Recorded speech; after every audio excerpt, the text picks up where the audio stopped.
got my worm bins here. Had some stuff growing in them, volunteer crops, and some of that stuff's been put up in the aquaponics system to see what it will turn into.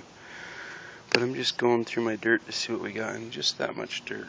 We've got about that many worms, and I've got a couple more bins to go through, so I'm thinking maybe my worms have gotten just a little bit overpopulated.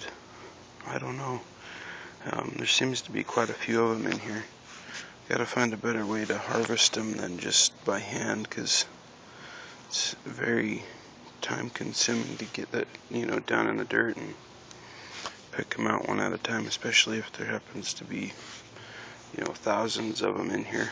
So they're in here though. That's a good sign that we're seeing a lot of worms. And the only thing I'm curious about is they don't seem to wiggle as much as I would think, for being red wigglers.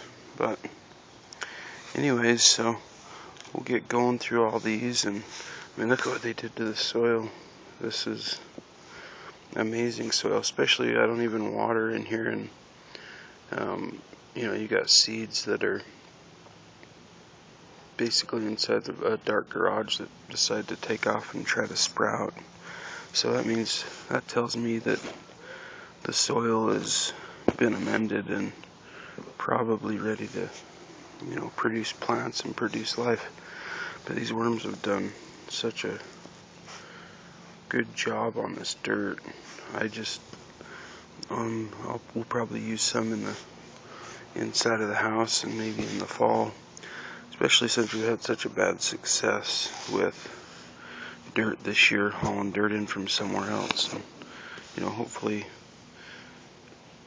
over the winter we can just keep changing bins out, and these worms will amend the soil for us, and we won't have to use any chemicals or fertilizers. And I can already tell that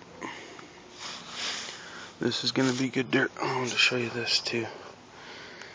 I don't know if somebody knows if you can see that. It's a little pod, and I'm thinking that's a worm egg.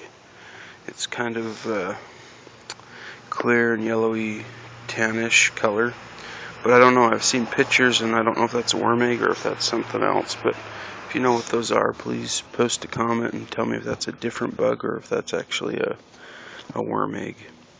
So anyways, I got a lot of work to do to go through all these bins. Every time I go through the dirt, I'll go back through it one more time, and then you pull more worms out of it. So I think we've had a very successful year growing these guys in the garage. And the way I did my feedings is I would dig this down, and I got an ice cream bucket, one of those gallon ones you get at the store for $5 or $6. We fill it full of the kitchen scraps, and it gets all nasty, and you put it in a corner and cover it over. Then we just work our way around the corners, do the center, and that seemed to be enough to really take care of this dirt. So I think I started out small, but once we got into this deeper bucket, it really seemed to help a lot, I think. So anyways, thanks for watching.